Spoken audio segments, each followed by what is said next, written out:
Well, maybe it is, but no, it is, I guess. Yeah. Are you having second thoughts? Okay. Sure. Should start now? Yes, let's begin. Very pleased to have a lecture on that title. Like Ilya Chevyrev. Like that guy. Thank you. So thank you for the kind invitation to be here. It's very nice. Yes, I'm going to talk about that title. Just the two-dimensional Yang loss measure as a random distribution. So I was told that Yang loss measure might have been discussed in one or two talks earlier this week and maybe in the past as well. There's several ways of looking at this measure. And I'm going to take the point of view, so the starting point of view that I'll take here is that this is essentially a stochastic process indexed by sufficiently regular groups. So it's going to be an object for which somehow holonomies are all defined. So the goal of what I'm going to talk about today is that, so this to me is somehow given at the moment, so we'll assume that this measure exists. And so the goal that I want to discuss today is how to make sense of this object as an actual random distribution on some sort of space.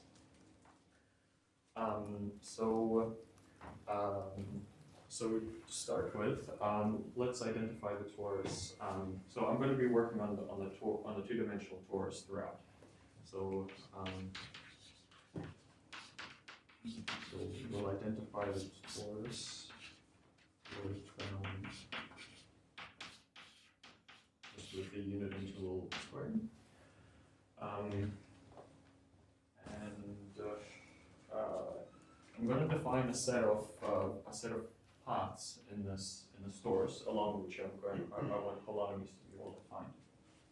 So I'll let this denote the space of axis line segments. So these are going to be lines, which are, I'll just treat them as subsets of T2, which are of the following form.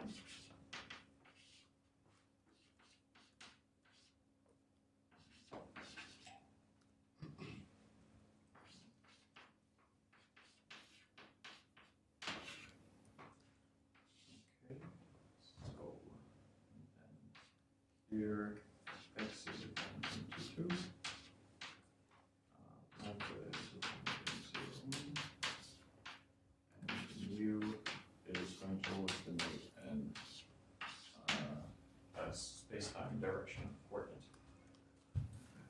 So I've gone over to the physicist notation to use Greek letters for space dimensions.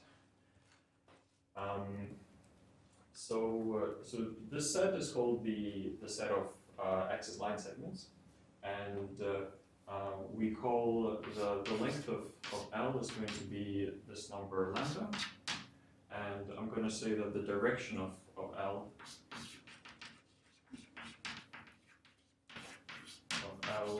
is mu. So one should really think of it as just if this is my torus. Then it's just all line segments that look either like this or like that. So it's a fairly simple set. Okay, so I'm going to say that two line segments are parallel if two line segments in the space are parallel.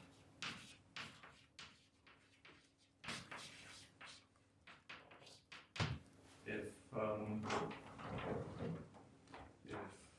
pi mu of L is equal to pi mu of L bar,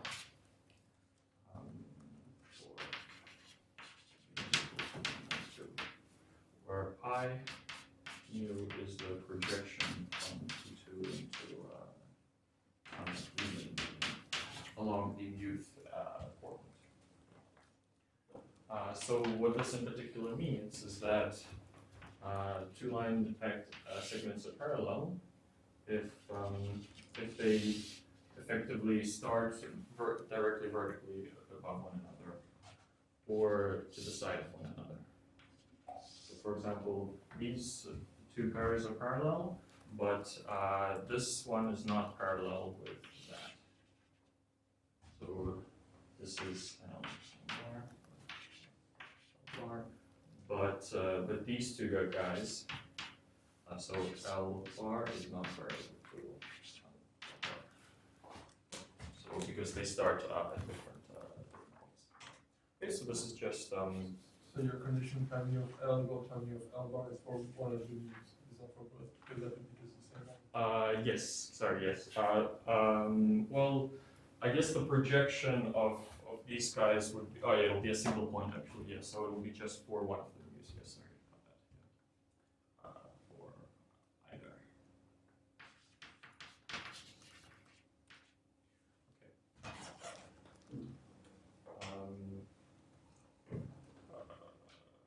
Yeah, so actually, let me make it precise for mu.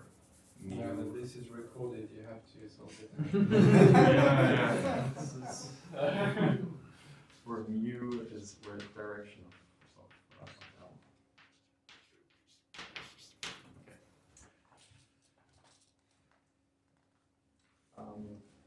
Actually, the other one. And the other one, for mu not the direction. So for that, If it's horizontal, get you sort of get two different points here, I think. So that's why. that's right. Yeah, that's why I wrote it out. Yeah. That's exactly what I thought first as well. Okay.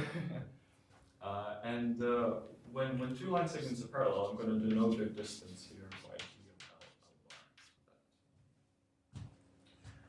bar. So that's another point you get interested in.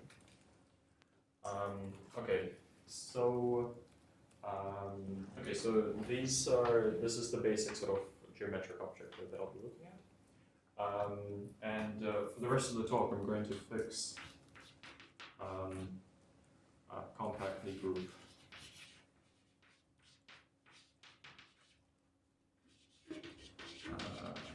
So connected as well. G with the algebra.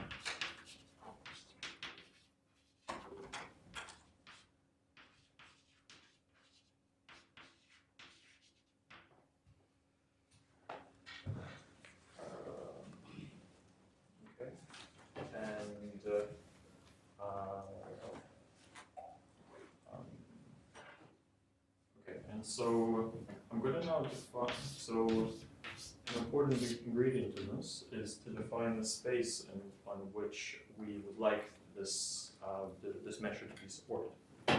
So so with all these definitions, we can do that now. So for parameter alpha here, let's omega alpha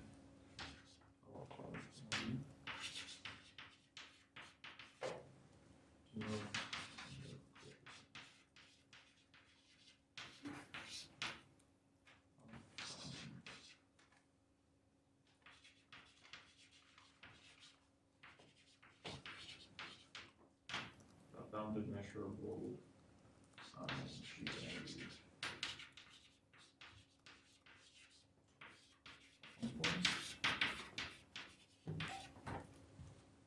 So to me, one form is always going to be this form.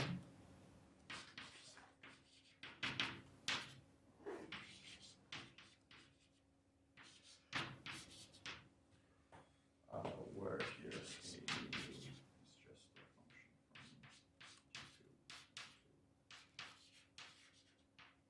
Sorry, what is bounded here? So bounded just means that this function here is. Measure means measurable. And then measure, yes, sorry, bounded measurable. Okay.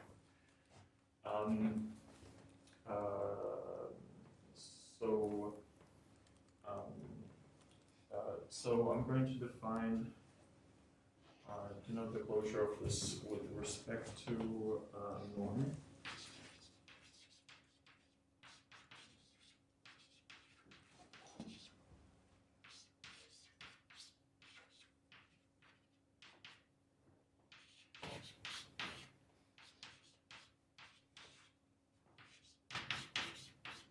I'm going to evaluate A on a line segment, and I'll stay with that in a second.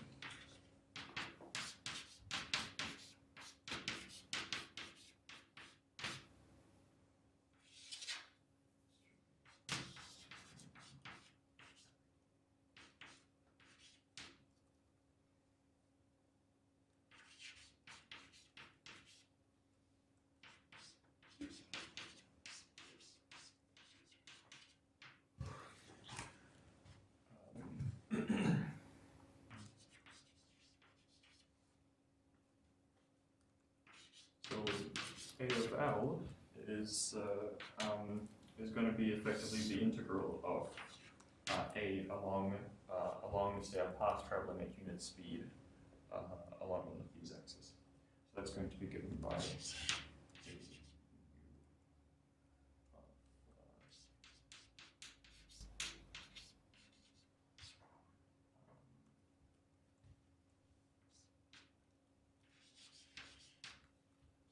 here L, so x, lambda, and u are the associated parameters for L that are taken in this definition over here. So effectively what this is doing is I'm looking at a path and an element L, and I'm traversing this path. Here it's done at unit speed, but it really doesn't matter what parameterization I use. And then the way I always view one forms is that I always just view them as integrals along lines. So note, for example, that if A was bounded and measurable, then this this quantity is going to be bounded above by just the supremum of A multiplied by the distance of L. So, for example, A of L is always equal to A. So the supremum of A times the length of L. Yeah. Should the integral not be from 0 to lambda and not from 0 to 1? But I've added a lambda here. Yeah, but actually. inside the argument. Still the argument inside? Inside the argument of the And there A. should be perhaps a lambda inside as well? In Lambda t? here? No, after then there should be lambda t probably. Here, yes, sorry, yes, you are correct. With the, Yeah. yes. Yeah, I wrote that down. Yes, exactly. Okay.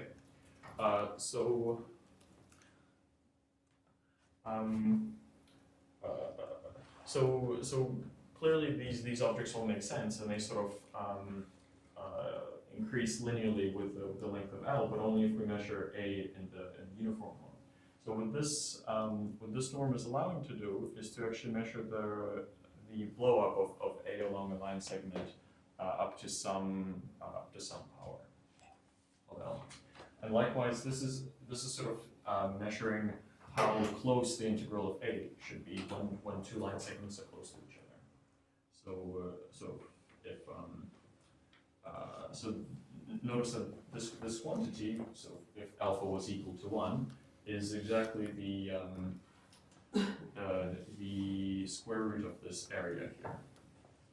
And just for a little bit of intuition as to why this quantity is kind of natural to consider here, from the respect of the angles measure, is that perhaps maybe you've seen before that if you look at a loop of this type, say on the torus, and you were to look at the holonomy of this guy under the angles measure, you expect that A of, so this is a curve, you expect the holonomy of A to be distributed exactly like a Brownian motion, a g-value Brownian motion, whose so this is R, whose running time is the area of R. And so we know that this is sort of the quantity of this is essentially bounded above by r to the alpha over 2, so it's in magnitude for any alpha smaller than 1. So this is precisely controlling this this quantity here. So that's the motivation behind that last term. Okay. You are including alpha equals 1 in your. In this definition at the moment, I am. Later, I will exclude it. Yeah. Okay. So an important remark is that if alpha belongs to 1/2 and 1, then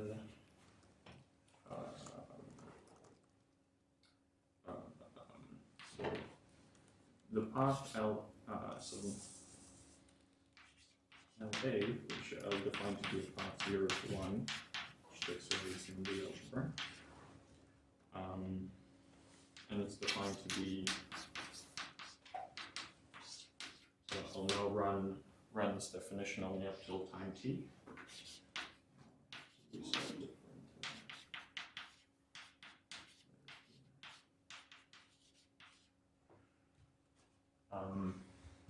the definition. This satisfies that its Holder norm is smaller than equal to 0.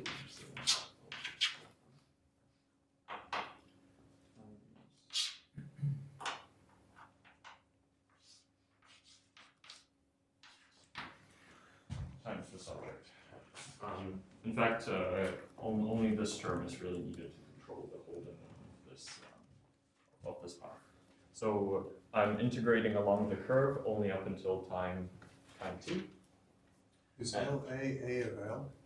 You've got L that? Yes. Yeah, so this is L, so L is just an element of this space X. A is one of these connections, and then, so this is now a path that goes from 0 into the algebra. So I'm kind of, Oh, but haven't you just defined it as A of L? I mean, I'm just worried, you put A of L and now you've got L of A. Are they the same thing? no, so L of A is, yeah, so this is a path and this is just an element of G. Yeah, so in fact, they're related by the following quantity. L A of at time 1 is equal to A of L. Yeah, sorry. So I just wanted to this is just a convenient shorthand for that. Okay, and so in particular what this means is that holonomies along these curves along axis line segments are well defined effectively through Young integration. So holonomy of A along gamma, where gamma is any axis line segment, axis path segment.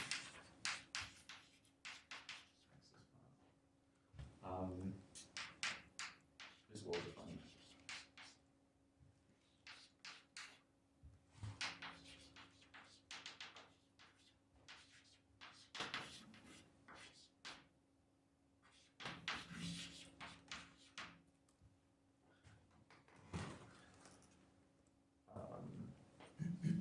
Okay, so this is by Young.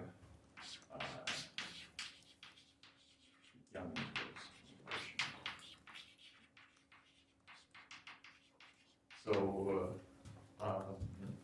So holonomy just means that you're effectively solving the ODE. So this is a path taking values in the Lie algebra, which then you can, so if this was a smooth path, you can develop that path into the Lie group, and this is what I mean by holonomy. And so once this path is no longer smooth, you need some sort of theory, well, in order to be able to develop it into the Lie group, and here I'm just restricting to Young integral theory. So we know that that works for alpha Holder paths where alpha is strictly bigger than 1/2. Okay, so so with all of these definitions in place, I can actually state the mean result that I would like to try to prove today. So this is that. Okay. This is a result stating how we can interpret the animal's measure as a random distribution. So here, why the estimate for LA is true? Sorry, again. Right. So this estimate, it's not immediately clear why this estimate is true, but it follows from the fact that if this is my line segment, and I look at two time points S and T, then to get LA of T minus LA of S, well, this is just equal to A of sort of this line segment by itself, which is So, okay, so this is L of ST, L of ST. And then I apply this definition, the fact that it holds for all true. Yeah, but okay. Yeah.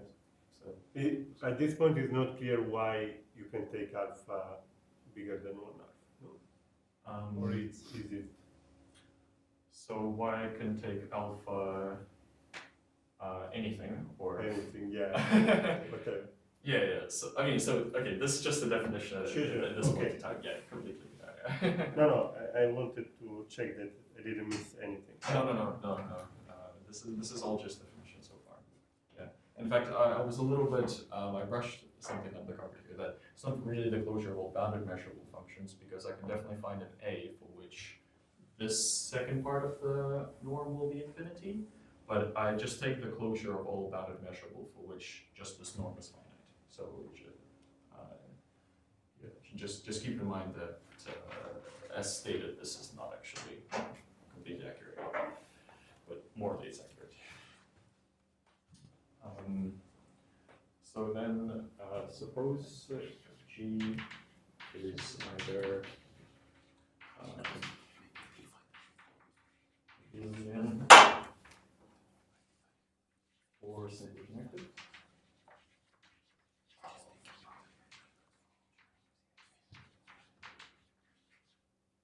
Yeah. Then why don't you complete smooth? For smooth connections.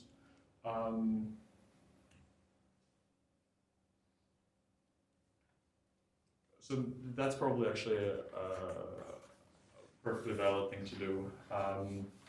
Just when, so actually, yeah, for the purposes of this talk, completing smooth connections would actually be perfectly fine as well. Yeah.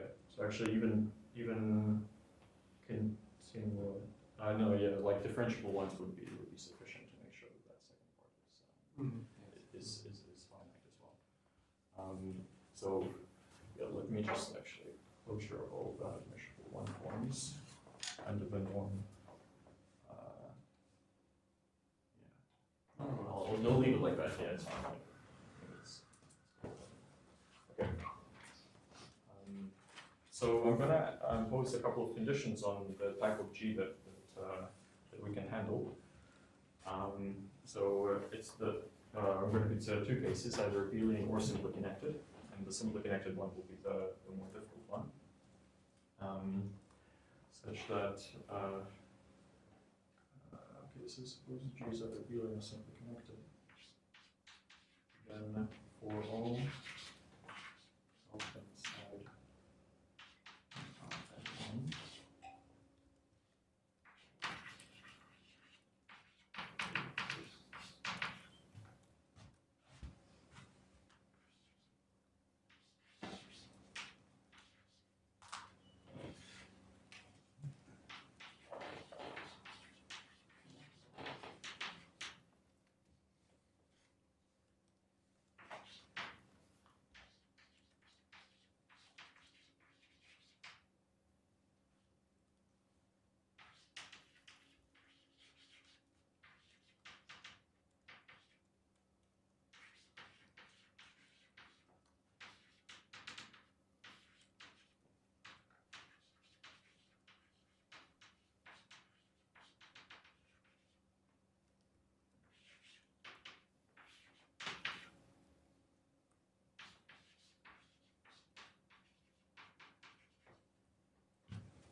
So effectively,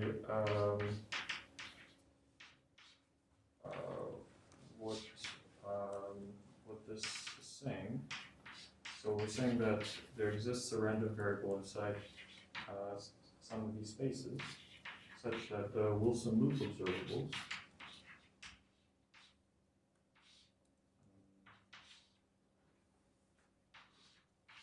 have the same joint distribution as one would expect from the Langmuir measure.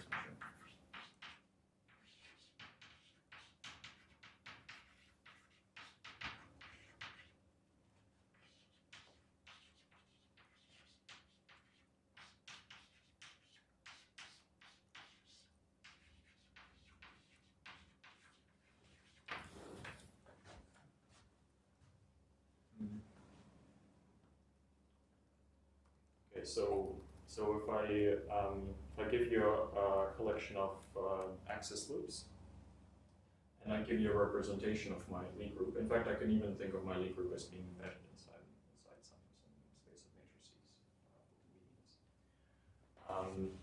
with then if I define these observables of my connection, these are called the Wilson loop observables. So each one of these is a random variable, a complex valued random variable. Then the joint distribution of any such collection is equivalent to the one where which you obtain if these holonomies were drawn from the Yang-Mills measure. Can you use different representations? You can use, yes, so this is true for, you mean in here? Yes, yeah, you could, yeah. I mean, you can even consider them all as being sort of one big representation by sort of tensorizing them obliquely. But yes, you could even use different representations. So I'm hoping that that it might be it's kind of clear what I mean by have the same joint distribution as under the Yang-Mills measure. That characterizes the measure uniquely? So no, this doesn't actually characterize. So you mean the Yang-Mills measure or The this measure that you, I mean, the this normal random variable? A. Yeah. So no, it doesn't. So there exists, and it's definitely not unique. But it does characterize the Yang-Mills measure. Yeah, so it characterizes these holonomies. So these are all well defined for the Yang-Mills measure. That's completely fixed. But as a random distribution, so as an element of this space, you can definitely find, for example, you can find two elements of this space, such that these quantities are equal for them, but they're not equal as distributions. So I mean, it's not gauge invariant, so you can add. Exactly, yeah. So for example, if A is anything like a flat connection, then all of these will be identically zero. But I could also pick A to be anything like a pure gauge, so a gradient term, for example, and this would be so any connection equivalent to a flat connection. So is the statement at this point clear? There's one more question. So you say for any alpha in that thing you have the Mhm. law, isn't the random variables are the same, no? I mean, it's a measure on some space of Yeah. So quantums, but they're all the same measure, really. Yeah. So the same random variable will work for all alpha. Yeah. So a sharper statement would be that there exists a random variable whose support is which gives full measure to all of these spaces for alpha. Support is in intersection. Yeah, supported in there. Or the U. Or With the U. yeah. No. Yeah. Okay. Yeah, because they get larger and larger. No, they get smaller. No, when alpha goes to 1 alpha. I mean, But when alpha goes to 1, they get smaller. yeah, but I don't care. I think the real point is 1 half. No, you cannot get 1 half, but you can get anything near 1 half. No, I think I don't want to move you. the real point is actually 1. So 1 is sort of like the sharpest. So sort of like white noise is almost 1/2 Holder. That's the real thresh. So Brownian motion is almost 1/2. So So that's sort of like Yeah, you're, the real threshold. yeah, you're right. Sorry. So But I it's- think we want to think about alpha as sort of being close to One. close to 1. So the unit. Yes. Yeah, I don't know. Okay, yeah, okay. Okay, so, okay, so one of the, want to mention a remark, so before going into the setup of why you might go about proving this theorem, so a remark or a bit of motivation for why we might want to look at this is that the space embeds into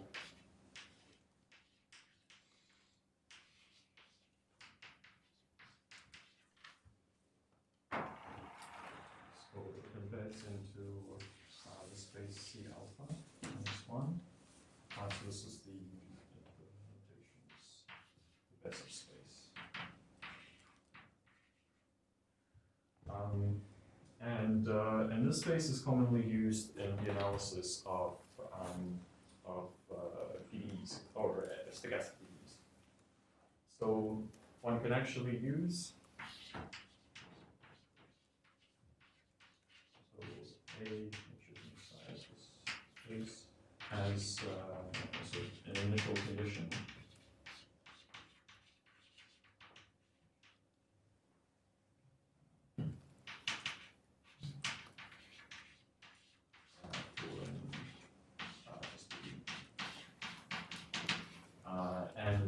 It's sort of effectively, because as we push alpha towards 1, we get something which is almost a function. And that's exactly what the regularity of the Gaussian free field is. And if one thinks about perturbation theory, then this is exactly the sort of the correct small-scale regularity that one should expect from.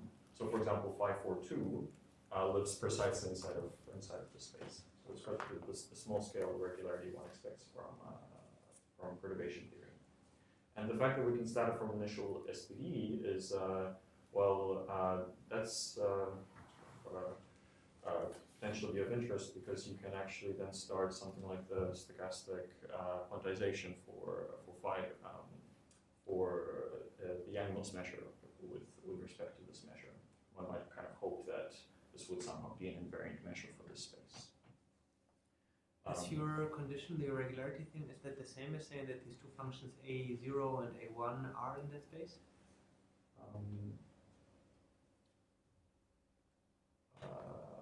Are in this space? Yeah. No, it's not. Yeah.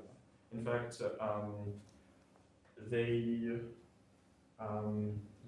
it's not largely because of this term here. So, for example, yeah, even bounded measurable functions don't embed into here, but bounded measurable functions do definitely embed into this space. So it's not actually. It is a sharp. So stronger than norm. It's a much stronger norm actually. So Yeah, I think the second condition is some control on mixed derivative in the two directions. yes, somehow. Yeah, because it's the square, no? It's the square increment. Like in the increment of the increment in the two directions. Yeah, Anyway, exactly. It's like older of older. It's not older in both values. You see what? Yeah, I think I see what you mean. It's like, so I think you can find a Besov space, but you have to distinguish regularity in the two directions. Yeah. I mean, this is effectively kind of doing that already. Yeah, no, that's the point. But the Besov space does not do, so that's why it does not. Exactly. Yeah. And in fact, one can actually show that just by using Gaussian analysis, that the Gaussian free field certainly lives inside of the space also. So it's sort of so that we're familiar with the Gaussian free field living inside of this space where alpha is smaller than 1, but a bit of refinement of that argument actually shows that it lives inside. You should use like Littlewood-Paley decomposition in the two directions separately, and then estimate them separately. Okay, I'll take your word for it. But a Gaussian free field, what would you do? You would integrate it along a line segment. That's what omega 1 means. Yeah, so to show that it would, that it's, or to interpret it as a variable inside of this space, you would just show that it's within the,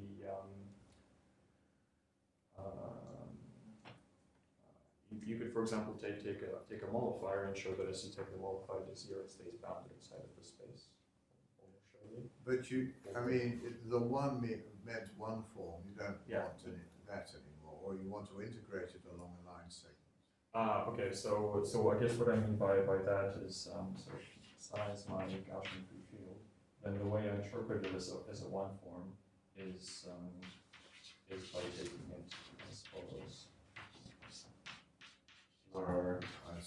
Where these guys are, where these guys are two independent Gaussian free fields.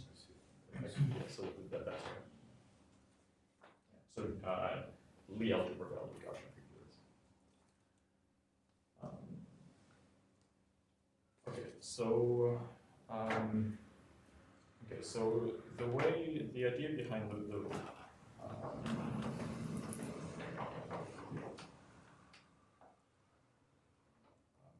behind how one might try to prove this is to take lattice approximations. So so the main the method is take lattice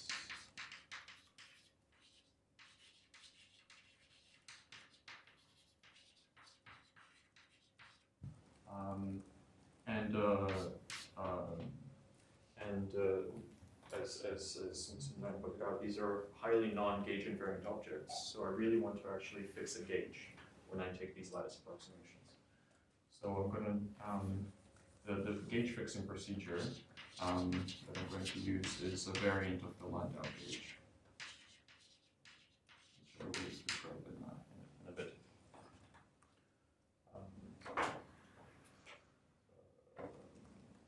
Okay, so I'm going to just define some important spaces first. So lambda n will denote the lattice.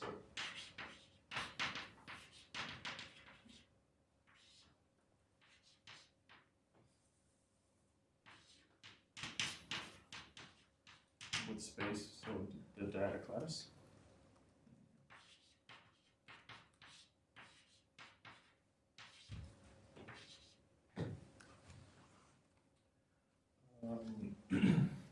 I'm going to define, in fact, I'll define all of them in this corner, and I'll try to leave them up here, because their definitions will come later. So Bn is set of bonds.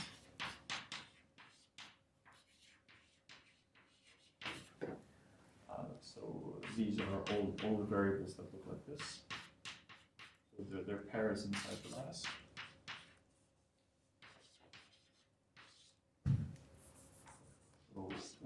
And they're ordered. Then this space, omega 1 n, is going to be the space of discrete one forms, which are functions on these bonds. So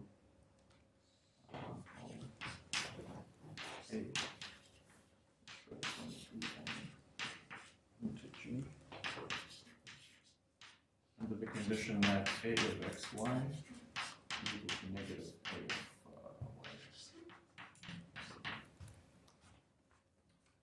of y. And then two more important spaces are the set of discrete gauge fields,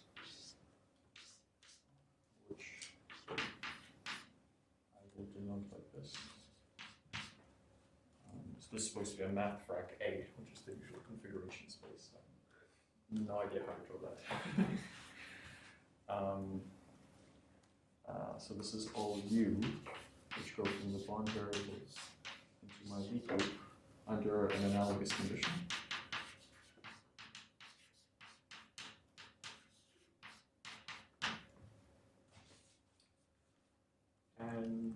finally, G of n is the space of discrete gauge transforms. So this is all G, which map from lambda n into G. And an important property of this space is that it acts on the space of discrete gauge. What is this G? Is the calligraphic G? This is mathfrak G again. Okay. Yeah.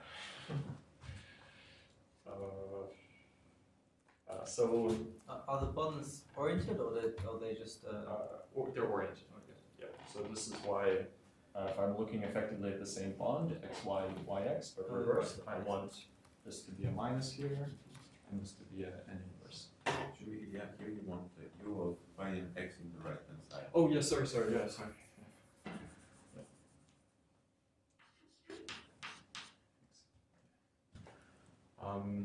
And this space mathfrak G, it acts on mathcal A by the following formula.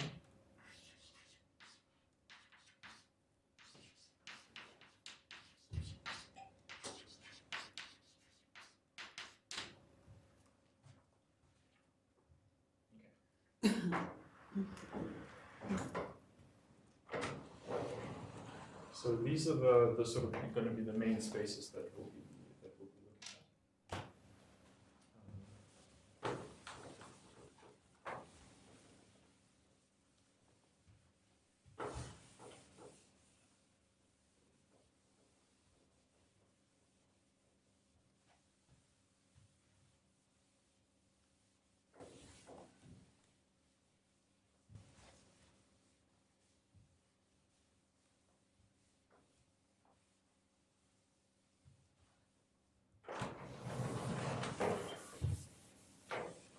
Putting them on the bottom of the board was not a smart thing to do. So we'll try and make them as visible as possible, at least for the beginning.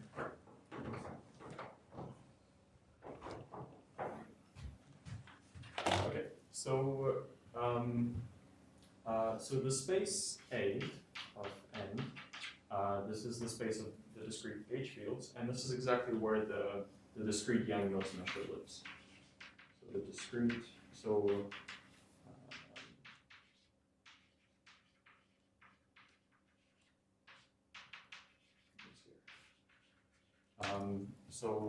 the discrete Yang-Mills measure can be seen as a random variable, gauge invariant random variable inside of this space of gauge fields. So I know how to realize this. This is an object that I can handle. So if I denote, say,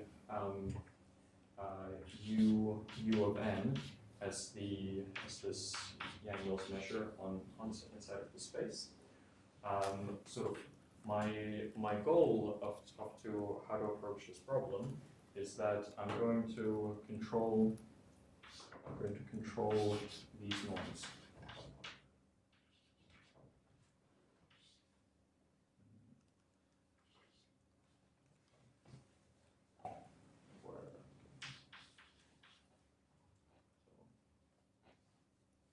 What we want to show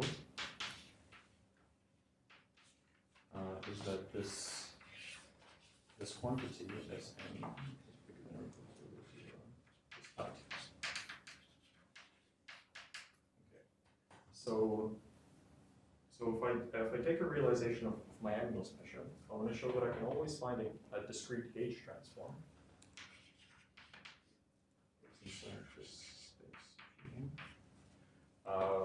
So this gauge transform will definitely depend on my realization of the Yang-Mills measure too, such that this norm that I haven't defined here, it's just the discrete version of the norm from before. So it's just the exact analog of what I wrote down previously. Yeah, you don't want to know that the norm is tight. No, you want to show that the field is tight. Yeah, so actually, having tightness on the norm via compact embeddings, you can then get sort of tightness into any like an alpha slightly smaller than alpha. So yeah, so that's also true. But just for the purposes of this, this is effectively what we're going for. So effectively, we want uniform bounds on these norms. And so once we get these uniform bounds, then analyzing some properties of the spaces that I introduced before, we can get the result from above. So that's the overall strategy. So I'm now going to concentrate on just getting this this tightness result. So there you will have a GN. So you choose a G for every n. G for every n, yeah. So G for every n, and also it depends on my little omega, Yeah. which is the realization of my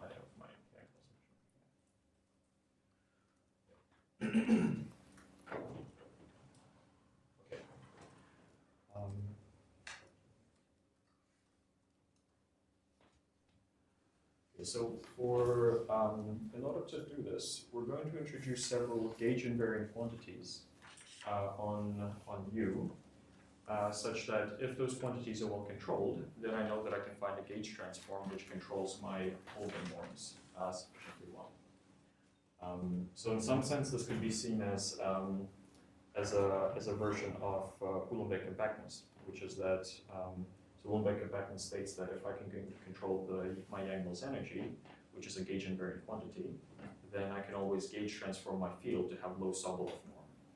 So this is going to be a variant of that. So I'm looking for a gauge invariant quantity on U, which is going to be able to control, rather than my Sobolev norm, this Holden norm. Okay. So to define this quantity, let R be a rectangle. So little r is always going to denote a rectangle. And what I mean by rectangle is it's a set. So it's a subset of my nodes, which has dimension 2 minus n by k times 2 minus n. So it's something that looks like this. So rectangles for me are always very thin. Or they could be sort of plaquettes, but this is my.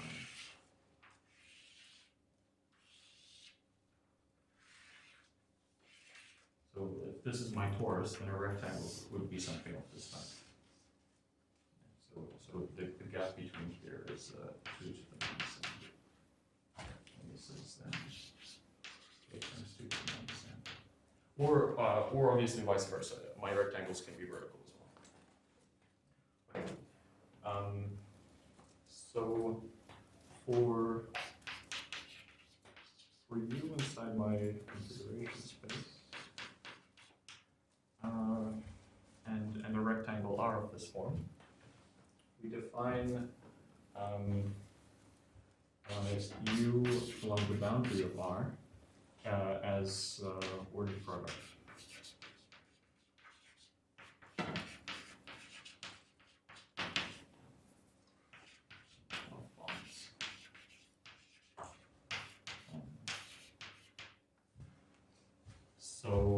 So my rectangle consists of a collection of ones like this, and so this so I start, say, from my left hand corner of the rectangle, and I look at what U is for this bond, look at what it is for this bond, and so on and so forth, and I go around the boundary of R.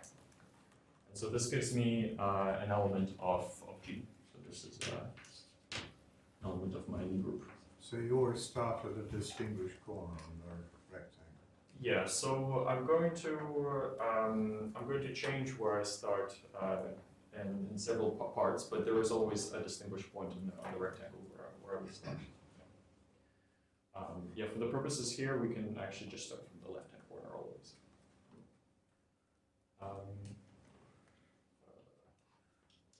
Okay, and then so I'm going to define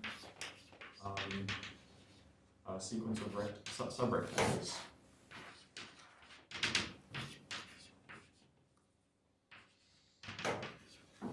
just the this is R1. This is now R2. This is now R3, and so on and so forth. So I'm going to look at increasing R slowly, square by square inside my lattice, and I'm going to define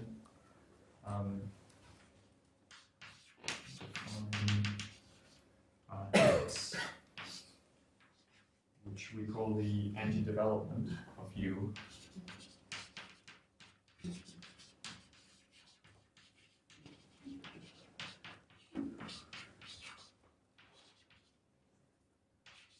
R by, so X is a sequence.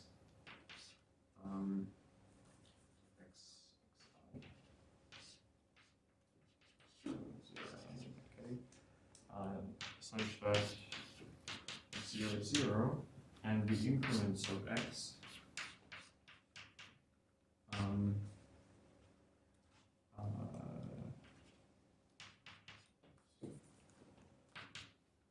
is given by the logarithm of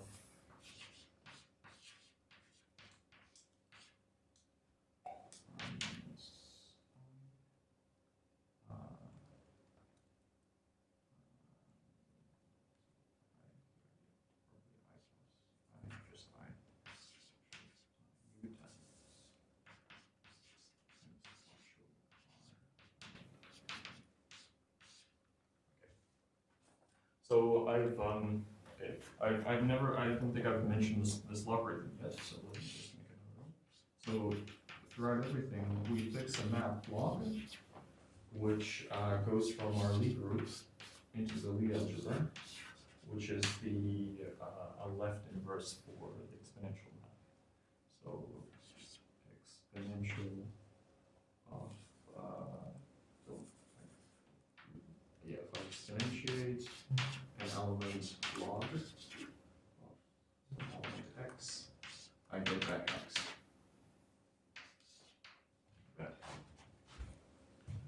I mean, this might be worrying as to why I define it for the whole Lie group. I mean, logarithm is usually just a very local object, and it's actually perfectly sufficient just to define it locally at an identity. But it's just convenient to somehow have an extension for the rest of the group, so that we don't ever have to dissect the Lie group into something close to the identity, far away from the identity.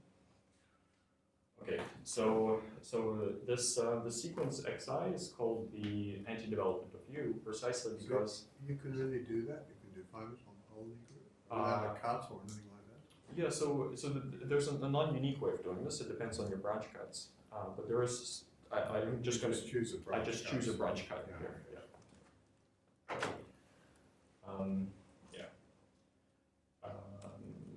Is that using simply connectedness or anything? No, I think not.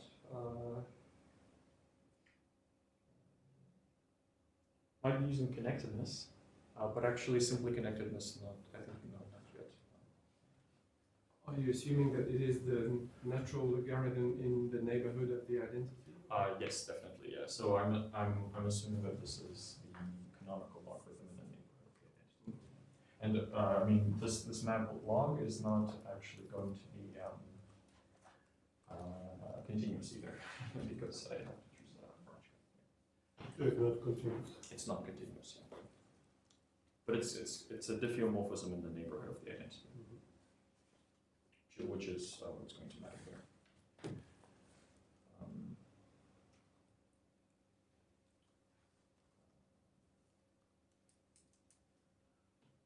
Okay, so the reason this is called the anti-development is because this gives me now a sequence of elements inside my Lie algebra. So this each xi is an element of my Lie algebra. And if I take effectively connect up these points along this path in a piecewise linear way, and I and I look at the holonomy along, so I develop that path back into the lead group, I obtain precisely sort of U of, I could precisely obtain this, so that, like, U evaluated along the boundary bar. So that's the motivation behind the anti-development. Okay, so there's, I'm going to choose two gauge invariant quantities now, which are going to be the ones that give me the control over over mine in my space. So, so the two bounds that I'm going to be interested in are the following.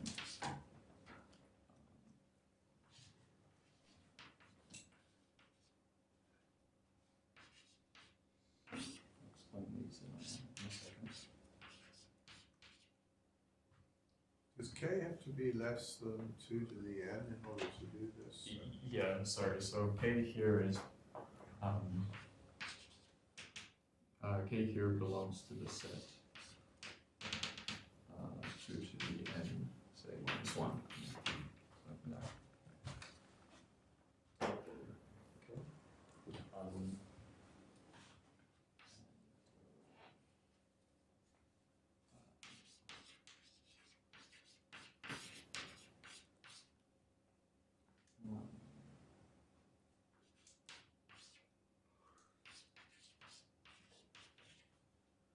So for some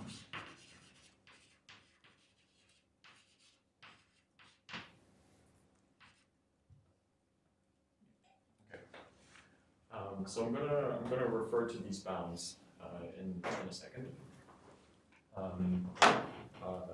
So particularly this bound at the moment might look a little bit mysterious as to why we need to control the Q variation of x, and it's not just because I'm sort of a rough paths person that this I just want to put variation everywhere. It comes up naturally inside the problem. So I'll try and motivate that in a second.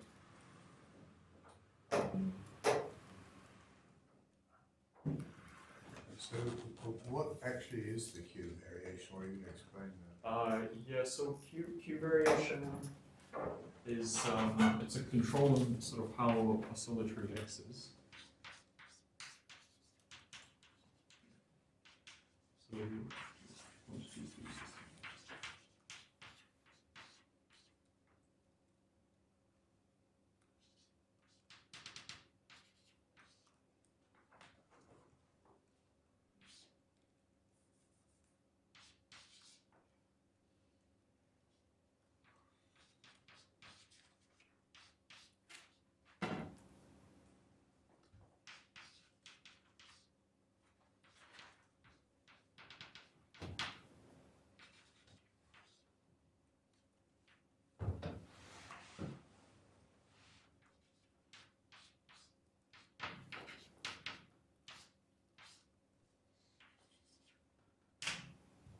So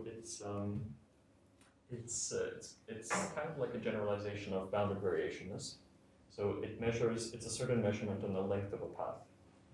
But instead of, so this supremum goes over all partitions, all subsequences of the interval 1 to k, which is just the length of x.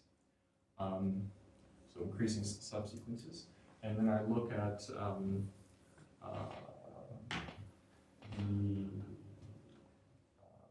look at the sum of the qth powers of those increments. This is the same as the usual Q variation of the piecewise linear interpolation because Q is at least equal to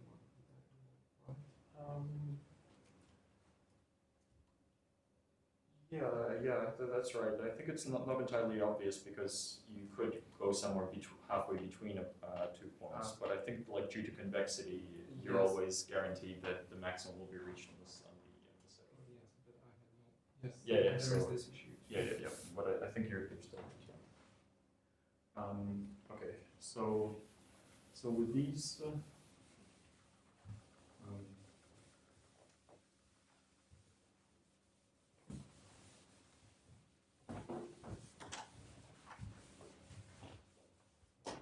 And when you write the norm of R is the size of R, it's the area. Oh yeah, sorry, yeah. So the norm of R, yeah, exactly, it's the area. Yeah.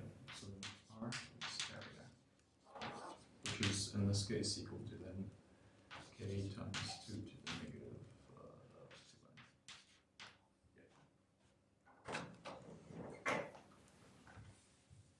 Okay.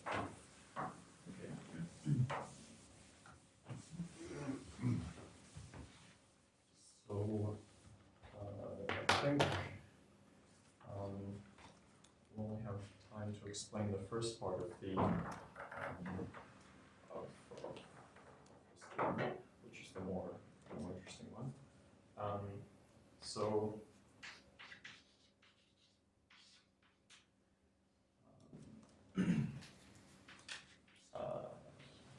suppose there exists. So at the moment, I haven't asked anything about these bounds. They're just there in place. I'm going to call the first one star.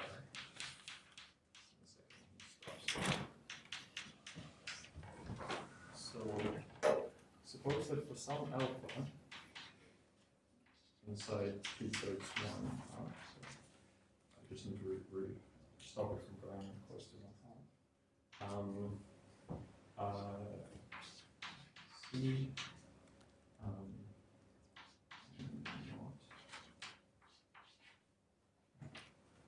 so actually, so let's fix an integer n1 and a connection u inside of here. So n1 should be thought of as my as basically going to as something which is going to infinity.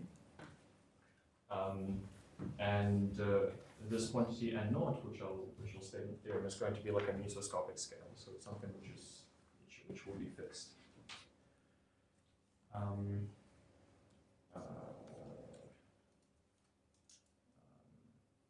This thing and some variable q, which belongs in here. Such that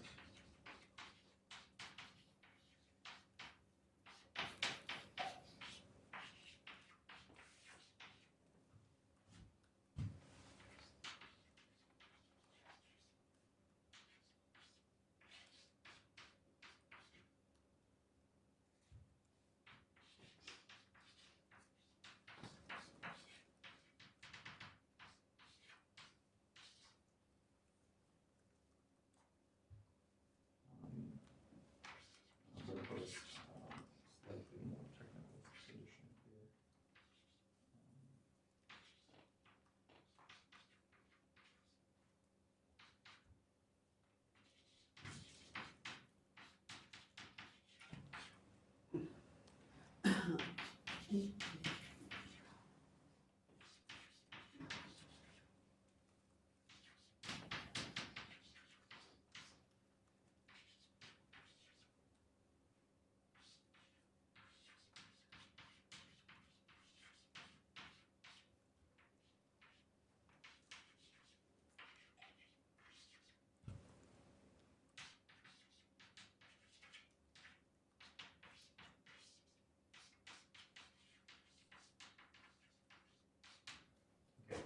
So the assumptions of the theorem is that I have a uniform control on this quantity here for all rectangles inside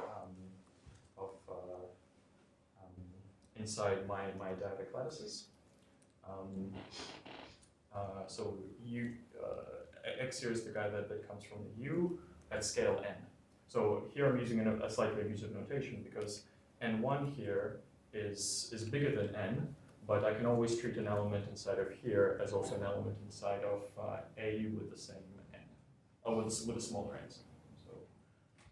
So note that U also defines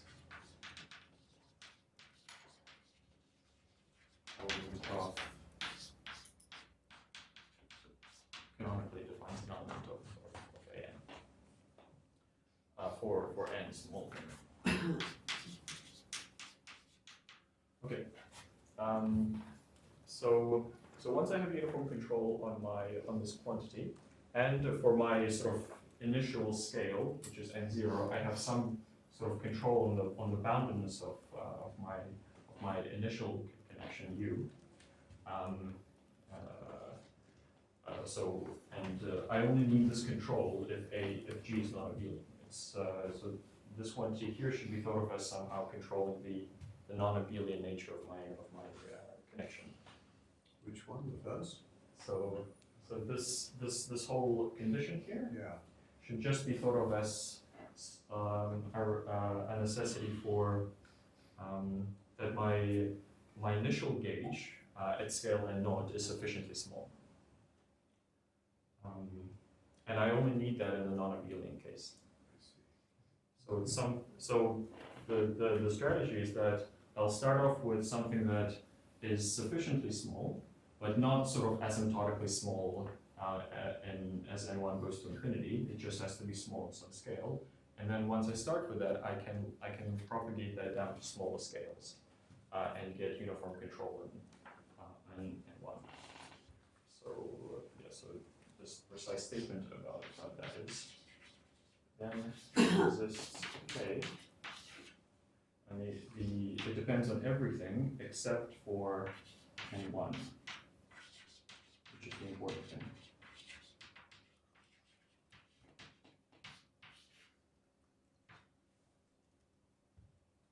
This is the important part here.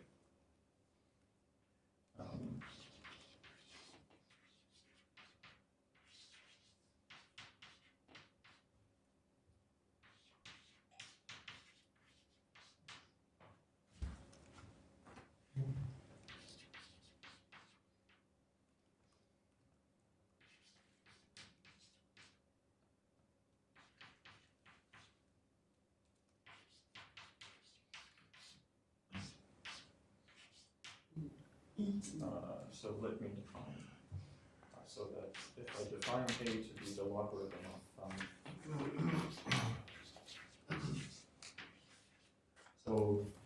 I'm saying that there exists another gauge transform such that if such that the u that I started with, if I hit that with g, take its logarithm, then I'm going to get good bounds on this guy here. So the guy that I want is precisely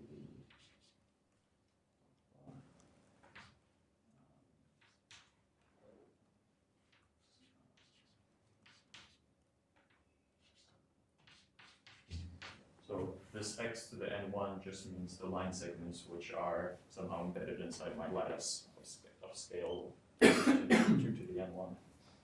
And likewise for these guys. So effectively, I control the discrete version of the norms that I wrote down.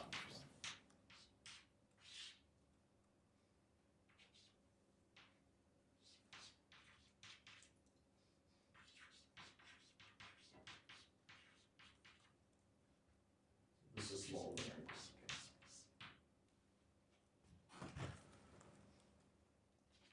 The exponent in the first part is really alpha. That seems to be a bar. Oh, sorry, yes, sorry. No, sorry, I meant in the left. In the left hand, yes, so there is really a, so Oh, I okay. have to drop alpha a little bit. Yeah. So for all blah blah blah, then for bar smaller than alpha, so I just need to drop it a little bit. There exists a case which does this events. So k depends on alpha bar. LK depends on alpha bar.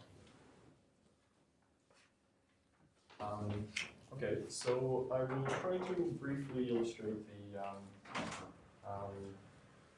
the method behind so the idea.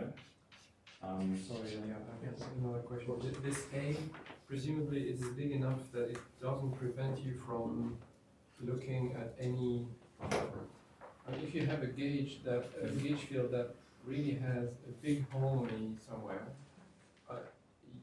you will not be able to have a very small logarithm. So this A is not very small, or no, this A is actually going to be quite. It will have to be quite small. So it's completely possible that somewhere my U will have a big holonomy, or just have a, when I evaluate it across a single bond, it might be large. So this quantity here might actually be quite large. So this is actually this is sort of in some sense the second step in the proof of this tightness bound.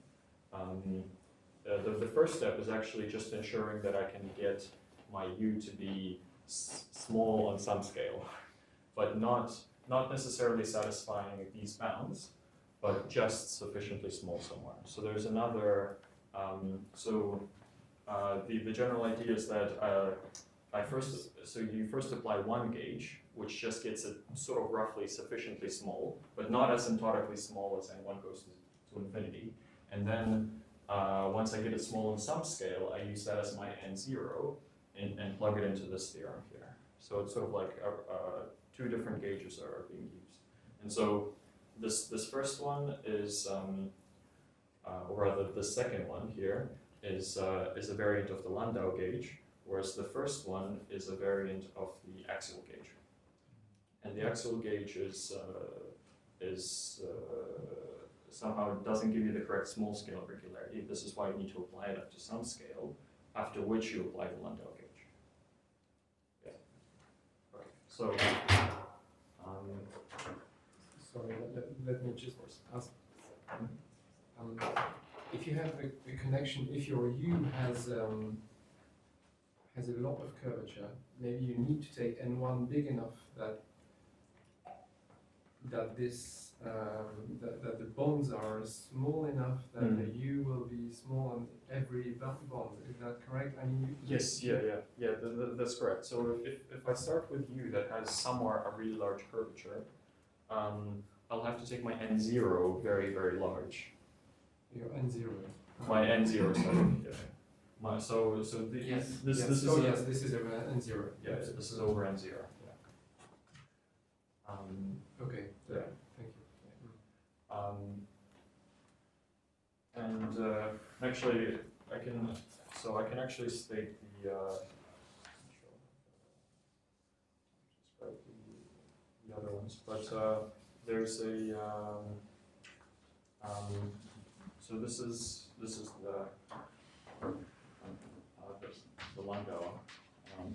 Landau-type gauge. There's another. Since I've already described it, I might just also say it here. So this is an axial gauge. It's more like a it's a lot simpler than the other one. Which is that, so effectively the statement is if star holds uniformly. So notice that the second condition didn't appear anywhere in the first statement, so I only need it for the second one.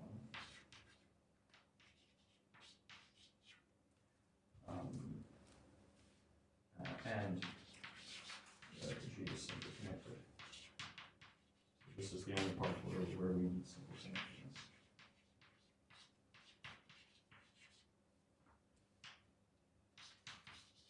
Then there exists some N0 and the gauge transform G such that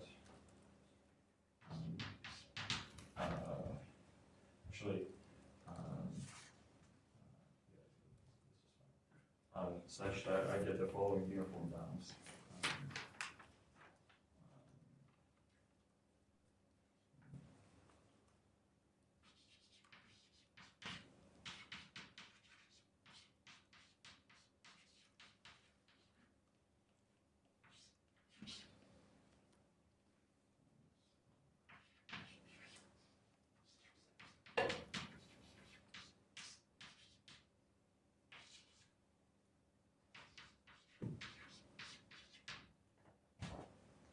This is what I was meaning with the second, with the first gauge that you apply.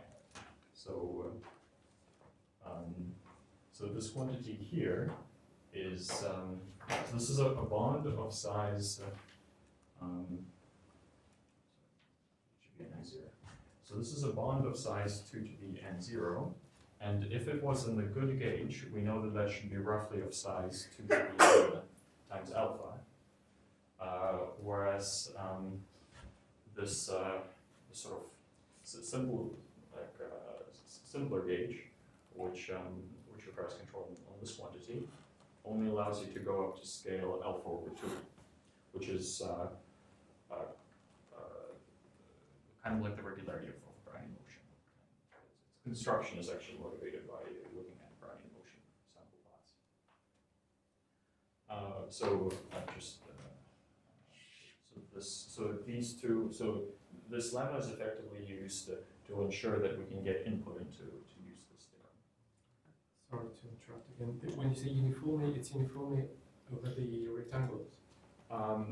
Yes, so uniformly over,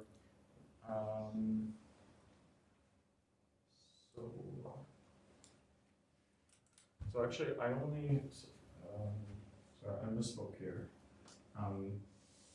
Holds for all are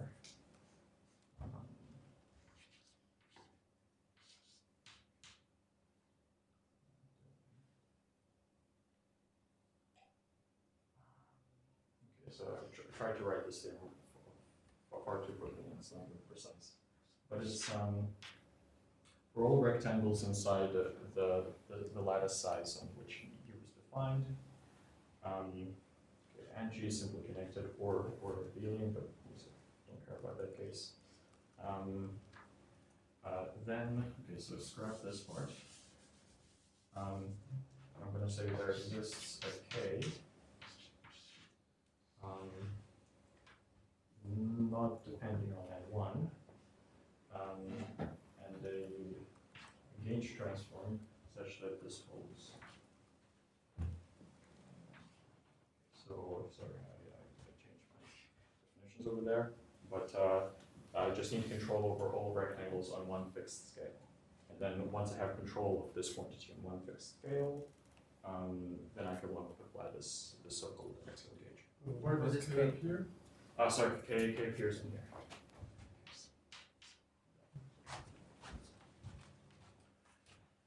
So now there is no N0 anymore. Yeah, so there's only N1. So this N1 will become the N0 in this theorem. Yeah. So why I can call it M? No, you prefer not to use that. M. Yeah. You can call it N. It's yeah. Yeah. I just called it N1 because I fixed N1 up here. I call it M. Yeah. Okay. So. Sorry. In the U there, it's UG. I don't see the gauge transformation anymore. Yes. So yes, UG. Yeah. I think there is the same problem in the previous. No, in the previous statement it's correct. Yeah. So I've defined A as log of UG here. Yeah. So this is. Okay. Yeah. You're right. Yeah.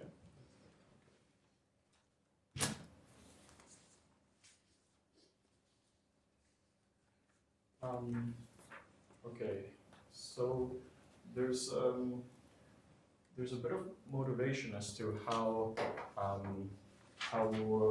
one can use the so-called Landau gauge too. So I'm gonna give the idea of the proof of the theorem. So this thing, Landau gauge. So consider that we know A inside some yeah, so I think this is it's actually simpler to consider this a multi-dimensional space rather than just two-dimensional. I'm going to consider a hypercube.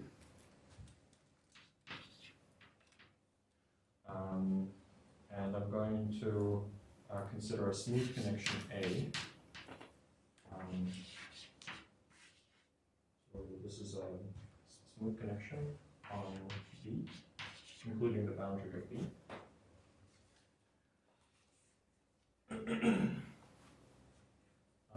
So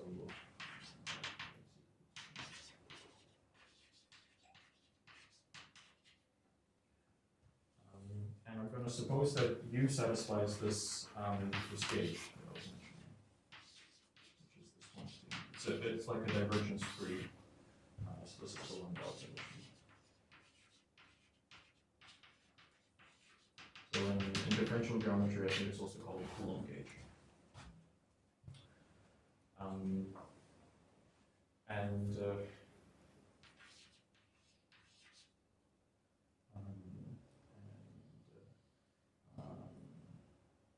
So if I pick a boundary of B, so let's say I pick this surface, then if my coordinates are E2, E2, E1, I'm going to call this boundary, because it's perpendicular to E1, this boundary is going to be E1, so I'm going to suppose that on all my boundaries on this, A satisfies, so to speak, a low dimensional version of this Coulomb gauge.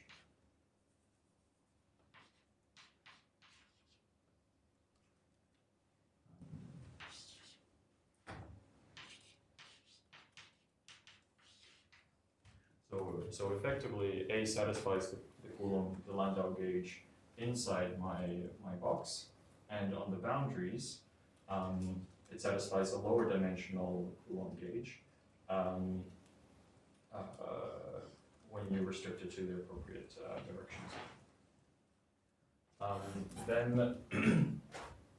So why is this gauge condition? It's not obvious that you can actually always put an arbitrary connection into such a configuration to an appropriate gauge transform. But if you believe that you can, and the reason this is actually quite nice is that you can recover A from its curvature. And if you have good control on its curvature, then you'll have good control on A.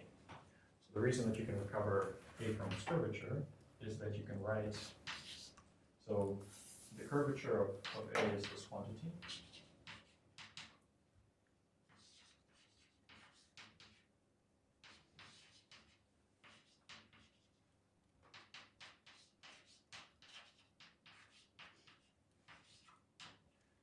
And then a calculation. I'm sorry, does the, in the Landau condition, is there a commutator of A with A, or is it really just d mu A mu for the non-abelian case? It's really just d mu a mu. So it's a non-gauge covariant condition. Yeah, okay, that makes sense. That's right. So it's a gauge fixing condition. So this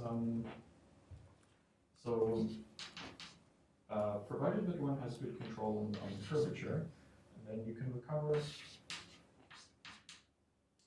A from its curvature. Well, we can always recover A from its curvature in the following way.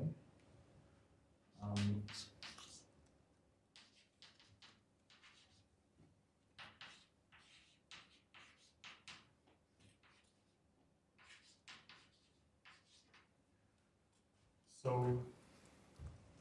if you hit F with a summation of partial derivatives, and you fix mu and just let mu vary, then you obtain this this expression where we've used this Landau gauge on the in the interior of B. So this is inside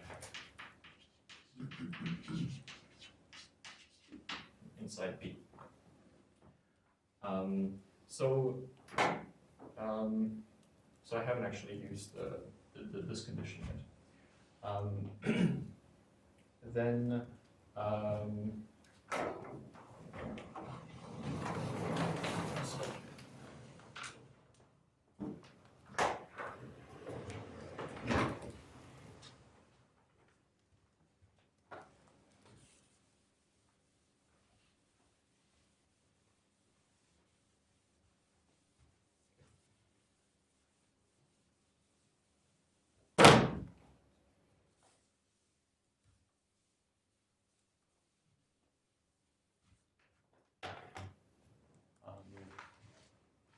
then if provided that this quantity here is small, I mean it's already quadratic in A, so it's a partial derivative, but that's not crucial here.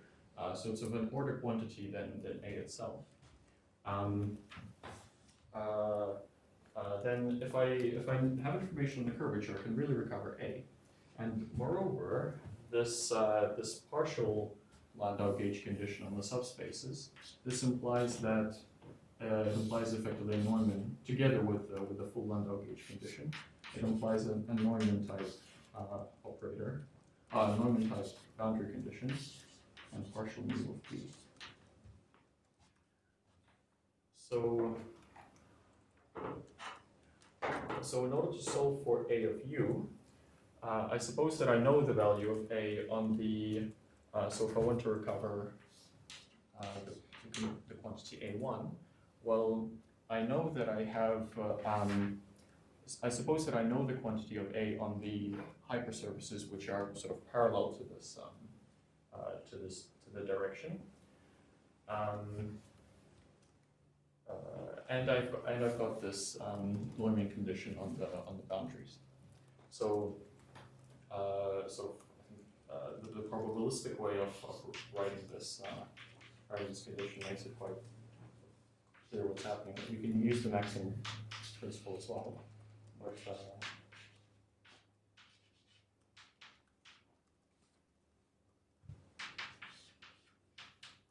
so I'm going to ignore the second term at the moment because it's a small magnitude. Or if the group is abelian, for example.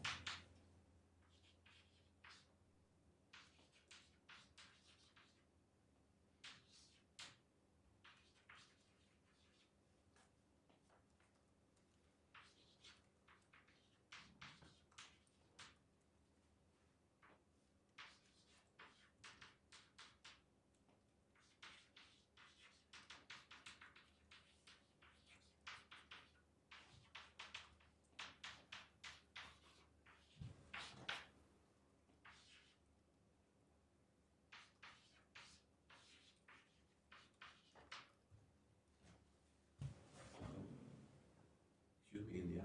For you, the Laplacian is the positive Laplacian, but I think otherwise there should be minus. No, if you meaning the. Yes. Sorry. Yes. Thanks. Yeah, this should be the minus Laplacian. Yeah. So this Poisson equation, effectively Poisson equation, admits a representation of this type, provided that I know that last term. And so the reason that this probabilistic representation is of interest is now we see that well, if I know that my value of A, all on the boundaries of my box, then I can actually control A inside my box, and provided that I have. So tau is the exit time? Tau, yeah, sorry, yes, yeah. Tau is exit time.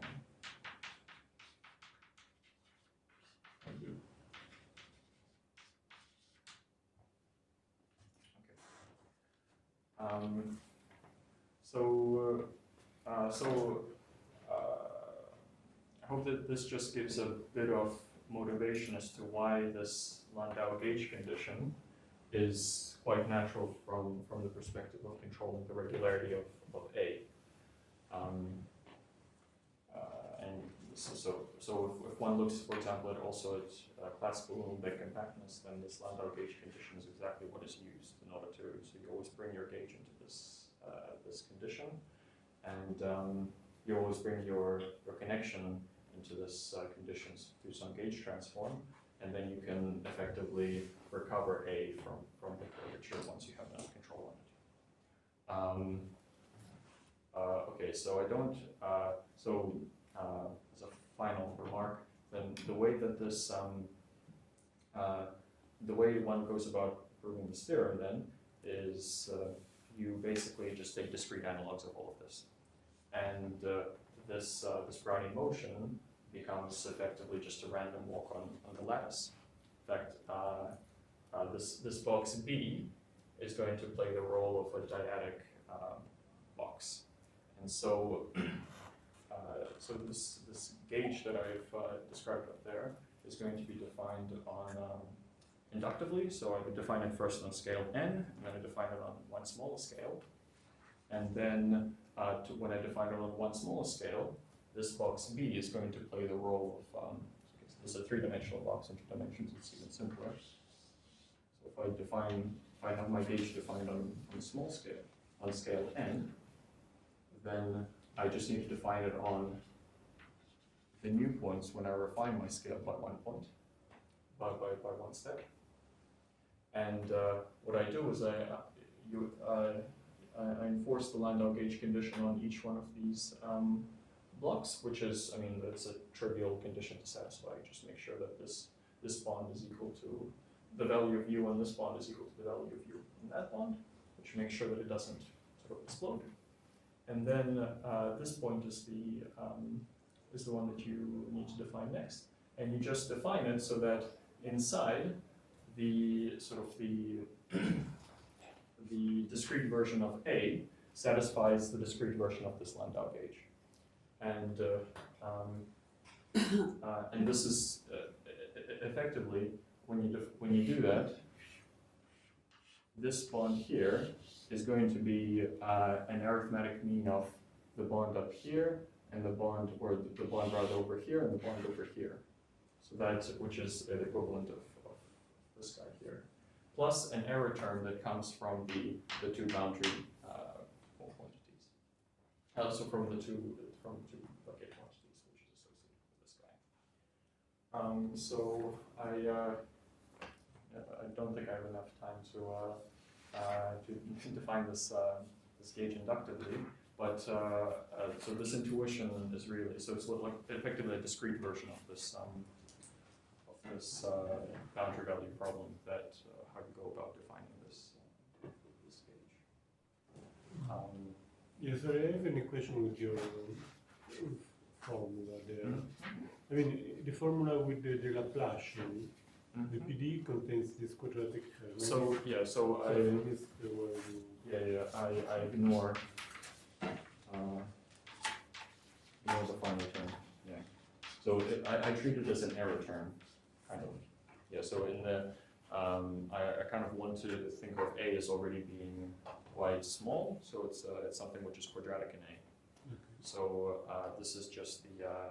Okay, so it's an approximation. It's an approximation, exactly. Yeah. So up to an error, it looks similar to this. That's why you have this condition on the not up there. Exactly. Yeah. That condition is exactly to control that quantity. So how do you reconstruct it? So how does the axial part work? Okay, yeah, so that's actually, well, I also didn't want to talk about that, but that would. So the axial part, so it's a different gauge from this one. In many ways, it's simpler because this gauge is highly non-local because it's an analog of an elliptic problem. So the axial gauge it's also non-local, but it's algebraically much simpler. And so what you do for the axial gauge? So if we were actually working on can I take a couple more? Oh, sure. Okay. It can be very rough if you want. Yeah, You're I'll be answering- extremely. precise. You're answering questions now. Yeah, I'll be extremely vague. Yeah.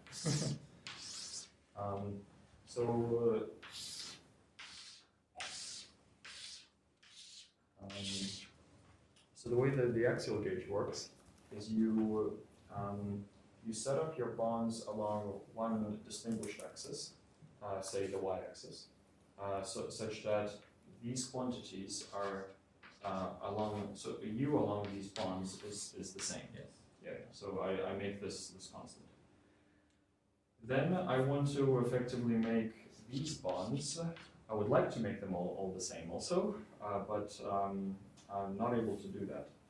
And actually, if I was working on the square, I effectively could, because I would like I could set up like this maximal tree and just make like I could I have gauge freedom to change any to set the bonds to be zero on any maximal tree.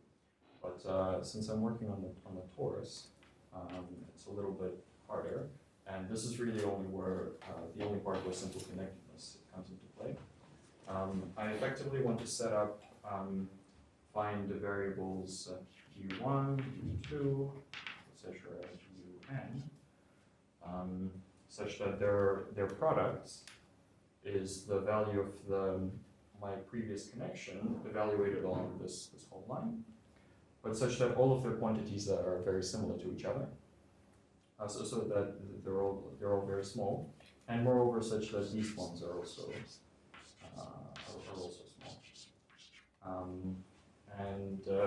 So you look at this quantity that looks like this. So u0, u1, u2. These are little u's, these are capital U's. So capital UN is the product among these two, where alpha I is like this, alpha I, etc. So, I mean, why didn't you just choose a maximal tree inside the torus, and then you could set it equal to the identity on the edges?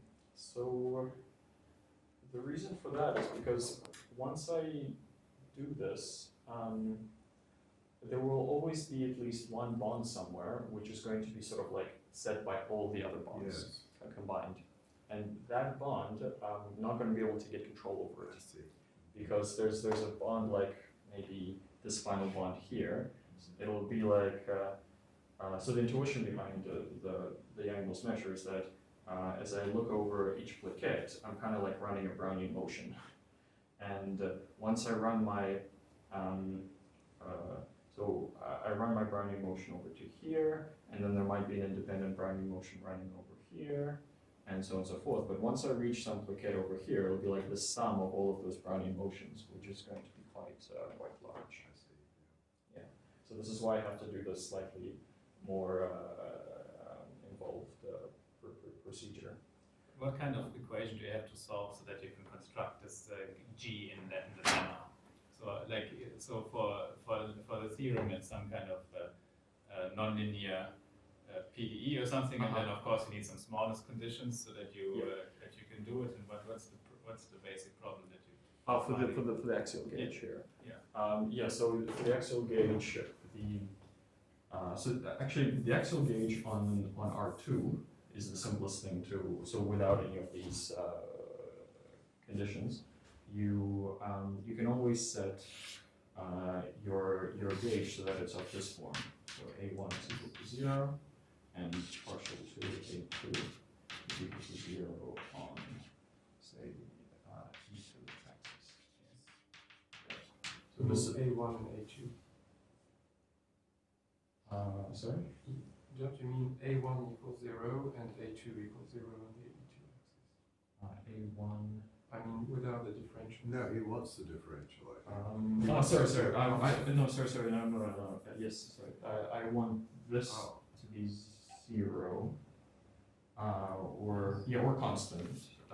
So actually, yes, this is either one is fine. And then E2, I want to be, yes, A to be 0. Yeah, you're right, without the partial derivatives.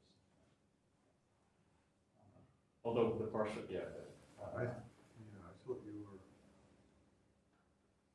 trying to fix the partials instead because it made it smoother.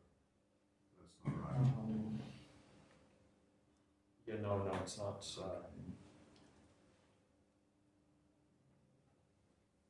So it's definitely A1 should just be identically 0 on all the horizontal lines,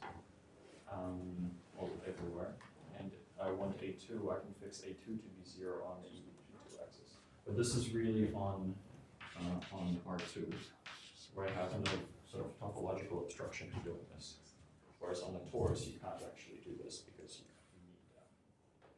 you need to respect whatever the gauge is when you run around the full loop around on the torus. So that's kind of like it's not really a differential equation, but it's so maybe what you're after actually is that G will solve some differential equations with A, which is G undoes A in some ways. Okay, so Yeah. Any other? I have one small. Yes. So is it this? I think there's a four-dimensional construction of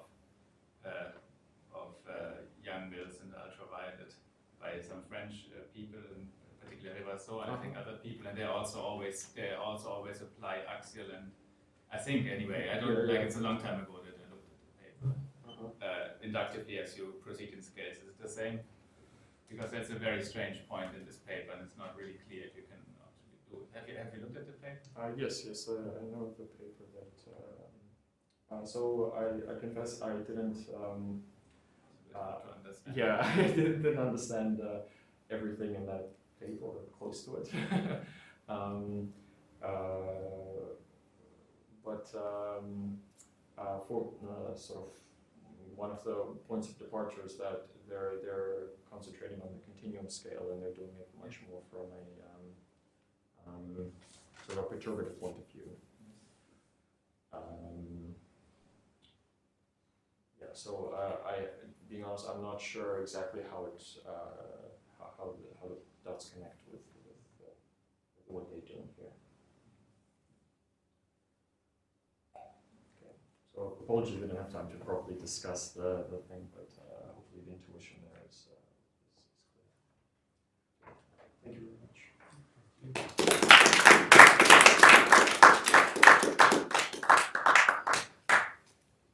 Any last questions? Yeah, I have so you know something about the small scale behavior of A? I mean, you can say something like on very small scale looks like Gaussian free fields, like you wanted to say.